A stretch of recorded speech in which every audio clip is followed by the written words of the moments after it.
respirer, mettre fin aux arrêts qui m'empêchent d'être éclairé pour une vie bien espérée. Lisez, lisez, lisez, personne ne pourra vous lier. Bonsoir à tout le monde, nous sommes encore très heureux d'être chez vous pour ces nouveaux numéros des livres inspirés, l'émission que vous aimez tant suivre, et aussi nous sommes tellement très heureux de vos retours, que cette émission vous bénisse, et je bénis aussi les parents qui nous suivent et aussi encouragent leurs enfants à nous suivre. Je suis vraiment très béni. Aujourd'hui encore, vous serez très honorés pour nous de recevoir un homme de Dieu qui nous est vraiment spécial. On a eu le temps de travailler avec lui, d'être avec lui, se merveiller encore d'être encore avec lui sur ces plateaux issus des livres inspirés où nous passerons de bons moments. Je le salue, il s'agit des hommes de Dieu, Kutei Ibanza, dont je salue ce soir. Bonsoir. Bonsoir, pasteur. C'est un honneur pour moi de vous Vraiment, recevoir c'est partagé, c'est un privilège aussi d'être là. Ouais. Sur ces plateaux des livres inspirés. Je Très suis bien. sur la page Facebook. Ouais. Aujourd'hui, je suis là. Je rends grâce à Dieu. Vos impressions un peu par rapport à cette émission Livres Inspirés que Je bénis Dieu. Je pense que ces genres d'émissions vaut la peine d'être suivi, d'exister, parce que ça nous permet en même temps de bénéficier de ce que les auteurs ont écrit sur des ouvrages, et en même temps les commentaires qui nous sont rapportés au travers des différents intervenants qui viennent et qui passent sur le plateau des livres inspirés. Vraiment. C'est cette émission que les gens qui nous suivent, un peu cette grande communauté qui nous suit un peu des livres inspirés, essaie un peu de vous familiariser un peu avec vous, juste une brève présentation de qui exactement Kutei Ibanza pour mieux se familiariser avec eux. Kutei Ibanza est un enfant de Dieu et de surcroît serviteur de Dieu par la grâce. Je suis licencié en sciences mathématiques. Je travaille dans une banque commerciale et je suis marié, père de 3 enfants, 2 petites filles et un petit garçon. Voilà en bref ce que je suis. On va commencer comme d'habitude avec dans cette émission Livres Inspirés. Nous allons prendre cette citation, 10 jours citation inspirée qui nous vient de Gianni Rodari. Il a dit ceci: je voudrais que tout le monde lise, pas pour devenir lettré ou de poète, mais pour que personne ne soit plus esclave. Juste votre commentaire par rapport à cette citation. Je voudrais que tout le monde lise. Je voudrais que tout le monde lise. Non pas pour devenir lettré. Ni poète, mais pour qu'on soit plus esclave. J'aime surtout quand il dit pour que personne ne soit plus esclave. Ça, j'aime surtout ça. Ça révèle le rôle émancipateur de la lecture. Mais j'aime aussi, c'est intéressant aussi au début quand il dit, je voudrais que tout le monde lise.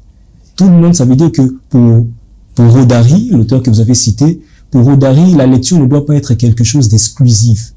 Vous voyez, ça doit être quelque chose une activité bien qu'étant intellectuelle, qui est ouverte à tous.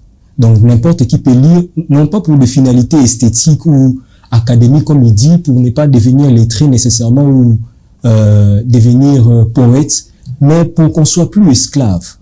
Et quand il parle de l'esclavage, je parie qu'il ne s'agit pas de l'esclavage forcément physique. On peut être esclave mentalement, spirituellement, religieusement, socialement, culturellement. Et je crois qu'avec la lecture, chacun de nous, quand c'est surtout ouvert à tous, chacun de nous peut bénéficier ou découvrir des clés qui lui permettront de pouvoir s'émanciper et d'aller de l'avant. Je peux comprendre seulement que aussi dans ces citations, il est dit que la lecture n'est pas seulement juste une particularité de blanc, une particularité de noir, mais tout le monde, oui. Pouvoir. Je voudrais que tout le monde lise. Donc ça n'a rien à voir avec une race, rien à voir avec une nationalité, rien à voir avec le sexe ou le genre, rien à voir avec la tranche d'âge. Donc n'importe qui peut lire, il suffit que l'ouvrage soit adapté à son âge, parce qu'un livre qui lit à un enfant et un livre qui lit les grandes personnes, c'est différent, mais que tout le monde lise. Parce que cela permettra à chacun de nous de découvrir des clés qui lui permettront de s'émanciper. Non pas seulement pour devenir un lettré ou qui que ce soit, mais je pense que pour pouvoir s'émanciper dans la vie, dans son environnement et que sais-je encore. On va entrer un peu dans votre propre vie avec la lecture, avec le livre. J'aime beaucoup un peu poser cette question ici sur les personnes qui sont là, sur le plateau, parler un peu de leur vie avec la lecture. Quels sont les livres que vous avez lus dernièrement, en ces derniers temps, en dehors de la Bible, le dernier livre que vous venez de lire en dehors de la Bible? Actuellement, je suis en train de relire un livre que j'ai lu il y a de cela plus de 15 ans. C'est le livre Maintenant, ça suffit, il faut que ça change. C'est le livre de l'apôtre Ivan Castanou. Je suis en train de relire ça, mais j'ai fait une relecture audio. Vous êtes mieux placé pour savoir qu'il y a des livres qui sont audio, des livres qui sont... on lit pas seulement avec ses yeux, on peut lire aussi au travers de ses oreilles. Et c'est ce que je suis en train de relire, en fait, de réécouter ces livres-là. C'est ce que je suis en train de lire actuellement. Vous aimez lire, et quelle était à l'origine de votre goût à la lecture? L'envie de la lecture est-elle venue quand, comment vous avez commencé à aimer la lecture? Je me rappelle, ça fait plus de 20 ans, quand je devais aller habiter chez ma tante à Mongafula. Et quand je suis arrivé là-bas, j'ai trouvé qu'à la maison, il y avait mon défunt oncle qui avait laissé beaucoup d'ouvrages à la maison. On en trouvait au salon, dans des chambres, il y avait tellement d'ouvrages que le fait d'être exposé à tous ces livres-là, j'ai commencé à m'intéresser à la lecture, notamment en lisant des ouvrages qui parlaient de la littérature, tout ça. Et c'est là qu'est né le goût vraiment de la lecture dans ma vie. C'est grâce à cette exposition-là. Donc, il y a certains environnements qui veulent vous pousser à vous initier directement à certaines activités, et notamment la lecture. C'est quand je suis arrivé dans ces cadres-là que j'ai été initié, que le goût de la lecture est né en moi. Comment parlez-vous, comment pensez-vous aujourd'hui, par exemple, dans des maisons qui manquent, par exemple, de livres, des maisons qui manquent, par exemple, de bibliothèques, des maisons qui manquent, par exemple, des livres qui peuvent être bénéfiques aussi parce que vous étiez exposé, parce que vous avez trouvé dans cet environnement. Comment pensez-vous à pensez-vous à ces maisons, à ces parents qui ne laissent pas exposer? Je conseillerais vraiment aux parents, surtout à l'heure où nous sommes, l'heure de la technologie, de tout ce qu'il y a, des réseaux sociaux, il serait vraiment salutaire que les parents pensent à acheter des livres et à les placer à la maison. Pour les enfants, pour la maison, pour ceux qui s'y trouvent, je pense que c'est quelque chose de très intéressant. Si on laisse les enfants seulement avec la technologie qu'il y a actuellement, on n'aura pas des gens qui sauront vraiment bien se concentrer. Parce que les livres, je n'aimerais pas ici citer tout ce que les livres apportent comme avantage dans la vie d'une personne, mais je parie que il serait important que dans nos maisons, au-delà d'acheter des jouets aux enfants, d'acheter ceci, cela, de leur donner la connexion Internet, qu'on puisse disponibiliser aussi un endroit où on pourra mettre des ouvrages qui permettront aux enfants de s'intéresser à la lecture. Je voulais même vous arriver encore à vous taquiner un peu avec une question. Quel livre a marqué votre enfance, si vous vous rappelez encore? Ok. Je me souviens, c'était pas vraiment pendant mon enfance. Pendant l'enfance, c'était souvent des revues, des bandes dessinées, mais c'était surtout pendant l'adolescence. Pendant l'adolescence, j'ai lu un livre d'un auteur congolais, il s'appelle Zamenga Batukezanga. Le livre est intitulé Les Bandoki. C'est un titre un peu bizarre, mais Les Bandoki, c'est un ouvrage où l'auteur est en train de relater l'histoire d'une communauté congolaise qui, dans son mode de vie, dans ses traditions, devait faire face à la modernité, au défi de la modernité.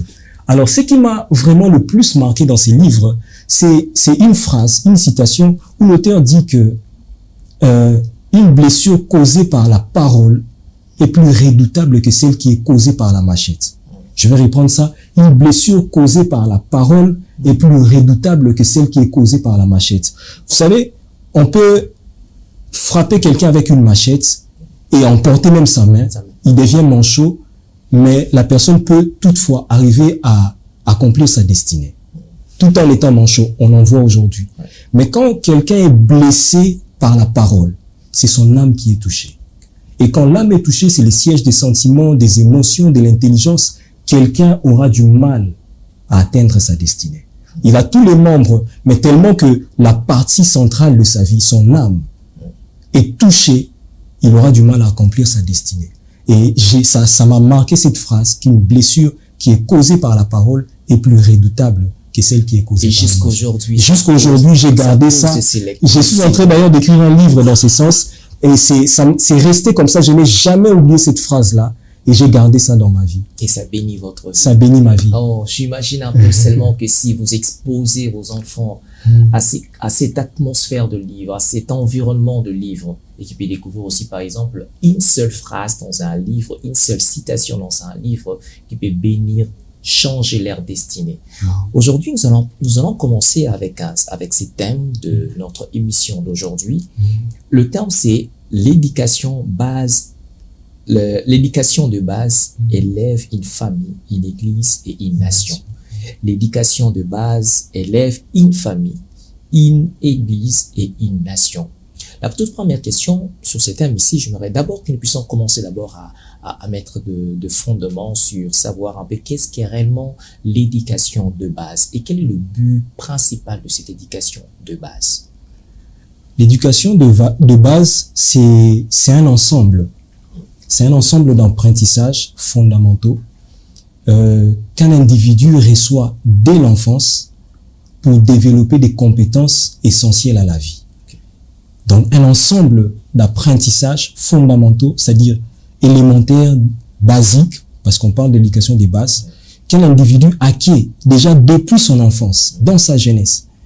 Il reçoit ces fondamentaux-là qui vont lui permettre de pouvoir se développer et qui seront essentiels dans sa vie. Elle comprend notamment l'éducation des bases, ça comprend justement l'apprentissage de la lecture, l'apprentissage de l'écriture, l'apprentissage des calculs, mais il y a aussi la formation morale et civique de la personne, sans compter les notions pratiques et ainsi de suite qui seront utiles au quotidien. Et parlant de l'objectif de l'éducation de base, celle-ci a pour objectif de former l'homme ou former l'individu à pouvoir penser, c'est-à-dire à savoir réfléchir, mais en même temps à savoir vivre ensemble. Là, on voit la tolérance, la compréhension grâce à l'éducation des bases. Quelqu'un acquiert ces genres de compétences, mais en même temps aussi à pouvoir participer à la vie de la communauté, à pouvoir participer, à contribuer à l'évolution de sa société. C'est ça le but de l'éducation des bases et en même temps sa définition aussi comme les autres. Vous savez, j'ai essayé un peu de chercher un peu certaines citations un peu des éminents hommes de Dieu qui ont essayé un peu d'écrire sur l'éducation, qui ont martelé sur ça. J'ai trouvé un peu Miles Monroe, le docteur Miles Monroe qui nous a déjà quittés. Il a écrit ceci. Il a dit ceci: l'ingrédient magique pour le développement d'une nation, c'est l'éducation. L'éducation et encore l'éducation. Je puis comprendre qu'il essaie un peu comme si d'insister, de répéter et de marteler sur l'éducation comme étant l'ingrédient magique du développement d'une nation. L'éducation, l'ingrédient magique du développement d'une nation stable et prospère. Ça, c'est une citation vraiment qui est puissante, mais il est dit avec force, parce que quand il dit l'éducation et encore l'éducation, c'est pas seulement une simple redondance, si je le comprends bien, c'est vraiment ce qu'on appelle une répétition rhétorique. Là, c'est ici qu'on parle de l'anaphore. C'est pour souligner la force de l'éducation, du rôle central et même irremplaçable de l'éducation dans la construction d'une nation stable. Lorsque il n'y a pas d'éducation dans une nation, il manque quelque chose de très important. Vous savez, sans l'éducation, une nation ne peut pas innover. Sans l'éducation, une nation ne peut pas gouverner efficacement, ne peut pas être gouvernée efficacement. Sans l'éducation, une nation ne sera pas concurrencée sur le plan économique. Donc, c'est grâce à l'éducation, c'est l'éducation qui permet de former des citoyens compétents, responsables, capables de répondre aux besoins de leur société. C'est grâce à l'éducation qu'on a des juristes, on a des économistes, on a des scientifiques, on a des gens, des ingénieurs de technologie. Sans l'éducation, cette chose-là n'arrivera pas. Alors, quand il dit que c'est l'ingrédient majeur, c'est pour montrer que dans la recette de l'essor d'une nation, si vous enlevez ou si vous manquez de mettre l'ingrédient qui est l'éducation, alors il vous sera servi sur l'assiette nationale un breuvage mortel. Donc, c'est important de prendre l'éducation au sérieux. Et quand il souligne cela, il dit l'éducation et encore l'éducation. Vous savez, j'aimerais apporter, vous expliquez un peu, toujours dans ces cadres de l'éducation, je lis encore, c'est David Oyedepo, le bishop David Oyedepo qui a dit ici, qui insiste encore, il dit, la restauration d'une nation passe plus par l'éducation que par la prière de repentance nationale. Homme de Dieu, je pense. Ça, c'est fort. Il dit, la restauration d'une nation passe plus par l'éducation que par la prière de repentance. De repentance. Ah, ça, c'est fort. Ça, c'est à la fois fort, une forte citation, mais en même temps provocante. Et ça vaut la peine de provoquer. Ça vaut vraiment la peine. Ça passe par l'éducation que par la repentance nationale. Je pense que le bishop Oyedepo, c'est une machine de prière. Et il a écrit des livres sur la prière.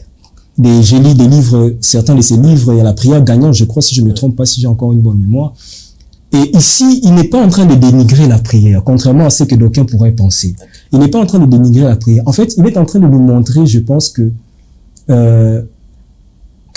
prier pour la transformation d'une nation sans agir, prier pour la transformation d'une nation sans agir, notamment en investissant dans l'éducation des bases, est insuffisant. Okay. Donc, ce n'est pas assez de prier seulement pour que la nation change. Ce n'est pas la prière qui va former les ingénieurs. Ce n'est pas la prière qui va former les juristes. Ça peut accompagner spirituellement.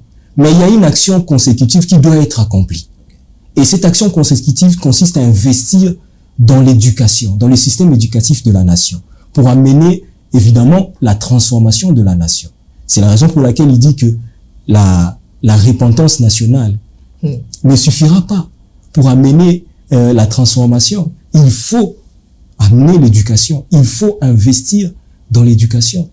Et je trouve que c'est vraiment une citation qui est intéressante. Je veux encore qu'il puisse encore aller très loin parce que il y a des gens qui ont cité par rapport à ces termes un peu de l'éducation. Je lis encore, c'est Dr Silas. Je crois que nous allons encore dans le citation.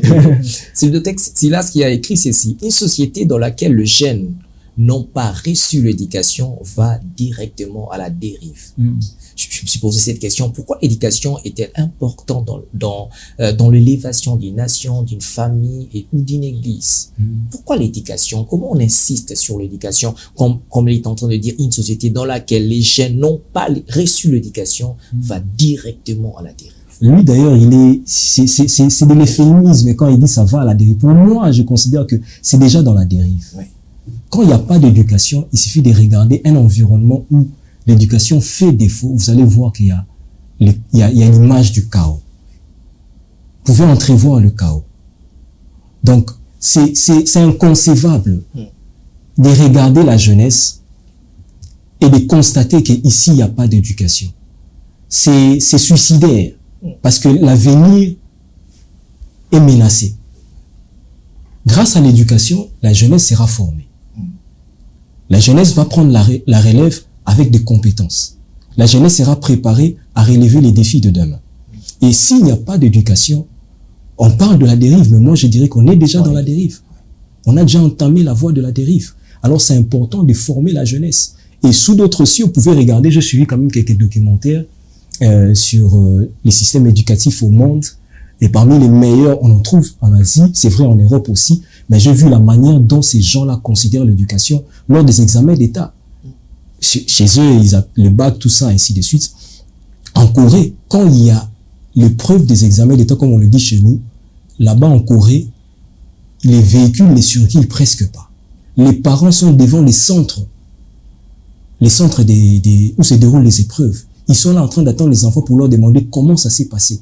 Ça veut dire que pour eux, l'éducation a une place prépondérante. On ne peut pas laisser les jeunes comme ça sans pour autant qu'ils soient éduqués.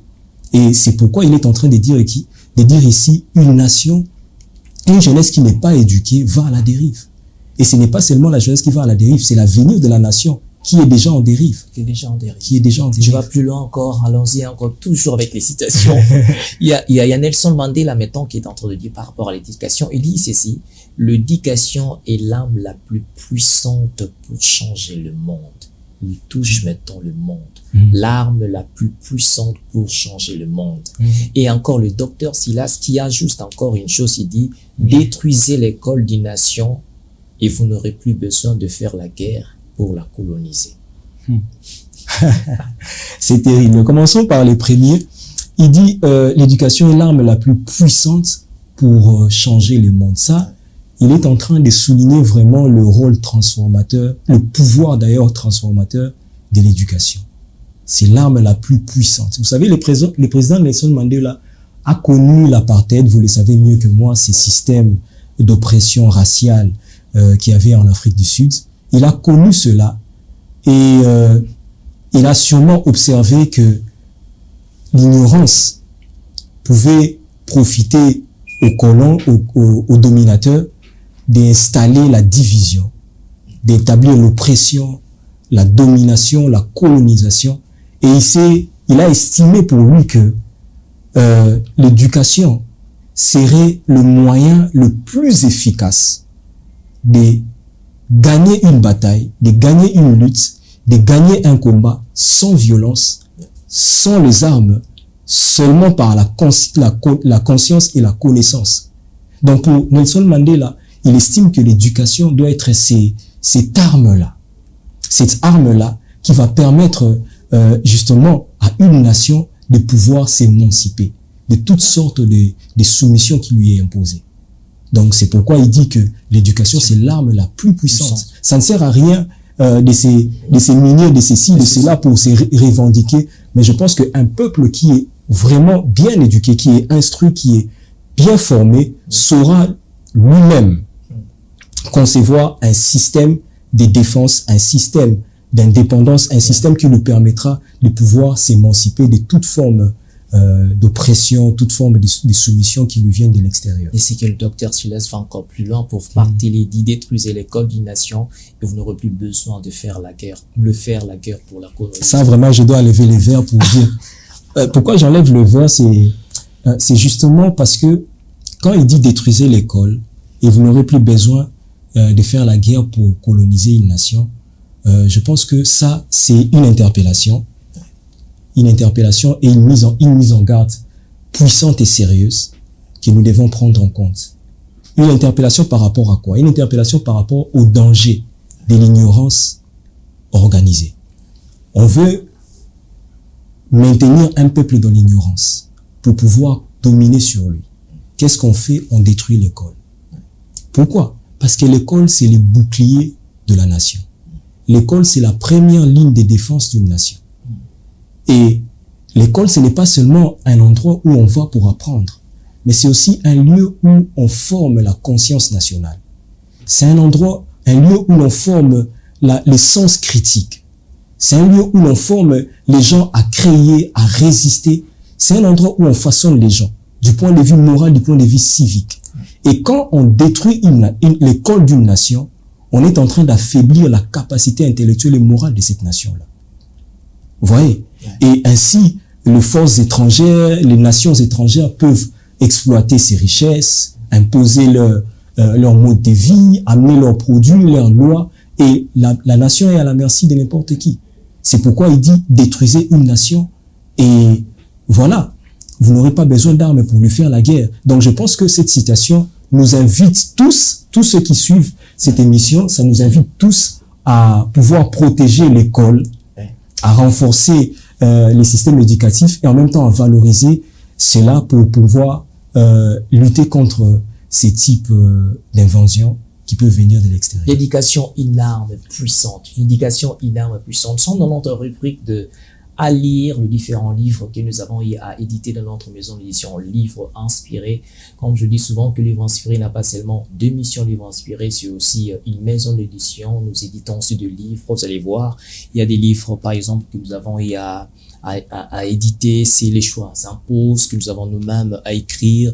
Il y a aussi L'amour ne pas de ce monde, un livre que nous avons écrit, c'est édité par les éditions Livre Inspiré. Il y a aussi culte, liturgie. Il y a aussi le livre du pasteur Gédéon, le dé sans pensée inspiré, pasteur Gédéon de la compassion Lubumbashi. Il y a aussi plusieurs livres que nous avons eu à éditer. Vous allez voir sur notre site, notre catalogue YouScribe, où vous allez voir tous nos livres édités par la maison d'édition, livres inspirés. Nous sommes déjà en train de cheater dans notre émission Livre Inspiré d'aujourd'hui, mais je voudrais que nous puissions un peu se focaliser sur cet aspect, c'est que quand nous parlons de l'éducation, étant donné que nous parlons de l'éducation, la lecture a-t-elle un impact sur l'éducation? Parce que vous avez parlé au début que la lecture c'est un moyen d'un apprentissage dans l'éducation, et que mettons l'impact de l'éducation, de la lecture dans l'éducation nationale, familiale, dans l'éducation d'une église par exemple. La lecture a effectivement un impact. Je vais dire d'ailleurs a un impact fondamental sur l'éducation. Pourquoi je dis cela? C'est justement parce que la lecture est la porte d'entrée du savoir. Vous savez, si quelqu'un veut l'apprentissage naturellement passe par la lecture, passe par la capacité à lire et à comprendre. Sans la lecture, l'élève ne pourra pas assimiler ses leçons, parce qu'il doit rentrer pour répéter. Sans la lecture, l'étudiant ne pourra pas approfondir ses connaissances. Sans la lecture, un individu ne pourra pas se former tout au long de sa vie. Donc, on peut donc dire que la lecture a un impact bien plus que fondamental, bien plus que significatif, un impact fondamental dans la vie, dans l'éducation d'une personne. On peut dire juste seulement que par ça, est-ce que aujourd'hui, par exemple, dans notre milieu chrétien, parce qu'on parle aussi à l'impact sur l'Église. Oui. Aujourd'hui, par exemple, le chrétien ne lit que la Bible. Est-ce qu'on peut dire qu'aujourd'hui, que le chrétien peut lire la Bible, n'est pas touché, par exemple, sur l'économie, n'est pas touché, par exemple, sur le développement, par exemple, social, mathématique? Est-ce que aujourd'hui les chrétiens doivent se concentrer seulement sur ces domaines-là, par exemple, Bible, ou toucher encore d'autres livres? Je dirais que les lire que la Bible, c'est un handicap. Ça sera un handicap, surtout quand on est un enfant de Dieu. Lisons la Bible sur une base régulière. En tant que chrétien, on doit lire la Bible d'abord sur une base régulière. Mais ne nous arrêtons pas seulement à la Bible. Cherchons à connaître aussi d'autres domaines. Parce que plus on connaît aussi d'autres domaines, plus ça nous permettra de pouvoir partager ce que nous sommes en train d'apprendre en méditant la parole de Dieu. Ça pourra nous aider à comprendre aussi, ici, ça marche comme ça. Parce que le livre, ça vous ouvre au monde. On a dit que c'est la porte d'entrée du savoir. Quelqu'un peut apprendre sur un domaine simplement en étant devant un livre. Il apprend, il utilise et il se développe. C'est comme ça. Grâce à la lecture des autres ouvrages, ça nous permettra de connaître comment les autres mondes fonctionnent. Comment les autres fonctionnent dans leur environnement. Et ça pourra facilement nous aider à passer le message que nous lisons, que nous apprenons sur une base régulière dans la méditation. Donc c'est important que le chrétien ne s'arrête pas seulement à lire la Bible, mais en plus de lire la parole de Dieu, il doit aussi apprendre à lire d'autres ouvrages. Je suis en train de voir un chrétien ingénieur. Je suis en train de voir un chrétien mathématicien qui est tellement... C'est ça lorsque peut-être nous apprenons pas seulement à lire que la Bible, mais aussi à lire les autres livres. C'est en lisant la Bible qu'on sait aussi sélectionner les autres livres pour notre développement. On va finir avec cette question, dernière question, avec alors comment faire pour que l'éducation devienne vraiment un instrument de l'élévation d'une famille, d'une nation, et comment faire pour que l'éducation devienne l'apprentissage avec la lecture, mais comment faire pour que cela devienne vraiment un instrument de l'élévation d'une famille? C'est une très bonne question, mais j'aimerais d'abord qu'on revienne sur la lecture. Je pense que c'est vraiment, si vous le permettez, bien sûr, c'est vraiment très important, surtout quand Moïse dit à Josué que c'est livre de la loi, mais c'est loin point de ta bouche, mais médite les jours et nuits afin d'agir conformément à tout ce qui est écrit, car c'est alors que tu réussiras, c'est alors que tu auras du succès dans tes entreprises. Ça, c'est une recommandation puissante, une recommandation très importante. Il est vrai Je peux lire certains ouvrages, ainsi de suite, tout ça, et réussir.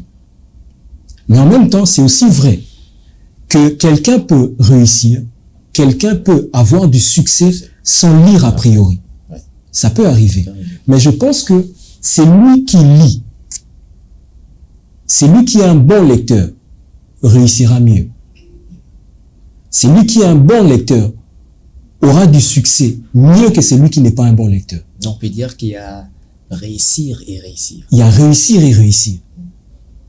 Il y a réussir et réussir. Et cela passe par la lecture. Donc il y a, on dira, une corrélation entre le succès, la réussite et la lecture. C'est très important de lire. Il y a même un autre type de recommandation, comme ça on trouve dans le Nouveau Testament, qui va toujours dans le même sens. C'est Paul qui donne ça à son fils dans la foi. C'est toujours les pères qui donnent au fils, comme Moïse en donnait à son successeur Josué. Dans 1 Timothée 4, le verset 13, il dit « Jusqu'à ce que je revienne, applique-toi à la lecture, à l'exhortation et à l'enseignement. » Et au verset 15, il insiste, il dit occupe-toi de ces choses. Occupe-toi de ces choses. Il s'agit de la lecture, de l'exhortation et de l'enseignement. Occupe-toi de ces choses. Il ajoute même, donne-toi tout entier à elle. Ça, c'est l'image de la consécration. Donne-toi tout entier à elle, afin que tes progrès soient évidents. Soient évidents. L'expression que tes progrès soient évidents, en grec, c'est phaneros. Phaneros signifie répandre, faire briller quelqu'un ou quelque chose. Donc, c'est comme si Paul était en train de dire à Timothée, en d'autres termes, que applique-toi à la lecture. Et grâce à cette application-là, l'application de la lecture dans ta vie fera que ta prospérité soit éclatante, que ton succès soit forte. C'est pourquoi vous avez dit tout à l'heure, il y a succès et succès. Donc, grâce à la lecture, grâce au fait de se donner, surtout une lecture approfondie qu'on appelle la méditation, ça fera que votre succès soit éclatante, votre prospérité soit forte. C'est ce que Moïse est en train de dire à Josué, car c'est alors que tu auras du succès dans tes entreprises. L'expression dans la construction hébraïque de l'expression tu auras du succès et signifie exploser dans la prospérité. C'est un peu comme des eaux qui viennent avec puissance. Ça rencontre un obstacle et ça pulvérise cela. Exploser dans la prospérité. C'est ça, tu auras du succès dans tes entreprises. Il n'y aura pas de limites pour toi. Il n'y aura pas quelque chose qui puisse t'empêcher d'évoluer.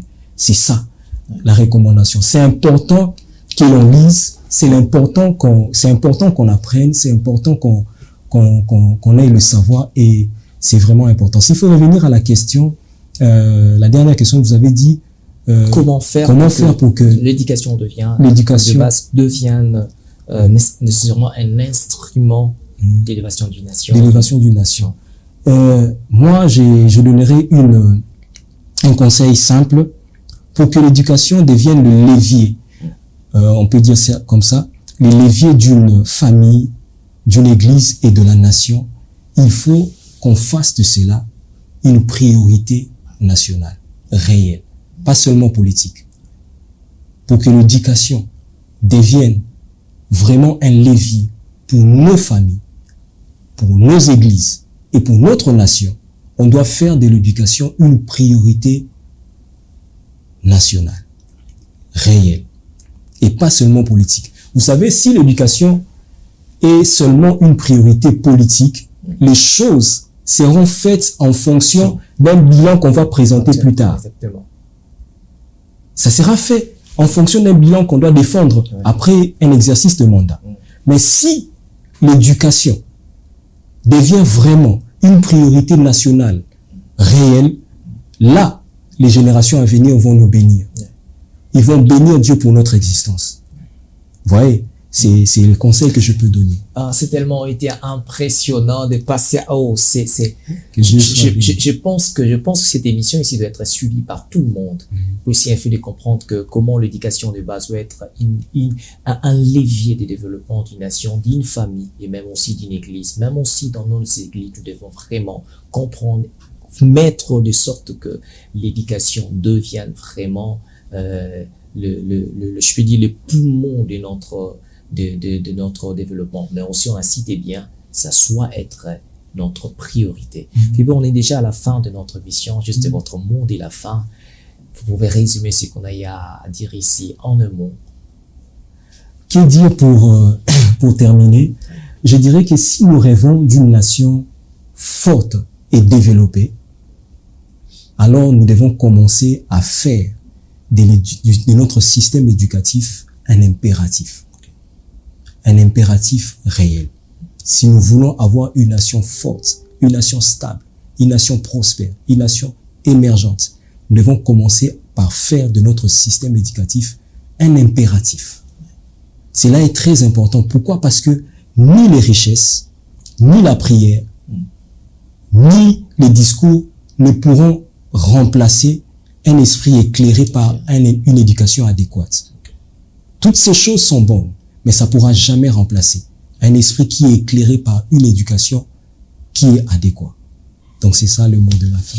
Vraiment, nous sommes très heureux de vous proposer, je peux dire ça comme ça, cette émission Livre Inspiré, de vous présenter cette émission Livre Inspiré. Je pense que vous pouvez suivre cette émission aussi dans notre chaîne YouTube Livre Inspiré. Donc, restez très bénis et à prochain pour un nouveau numéro du Livre Inspiré. Bye bye.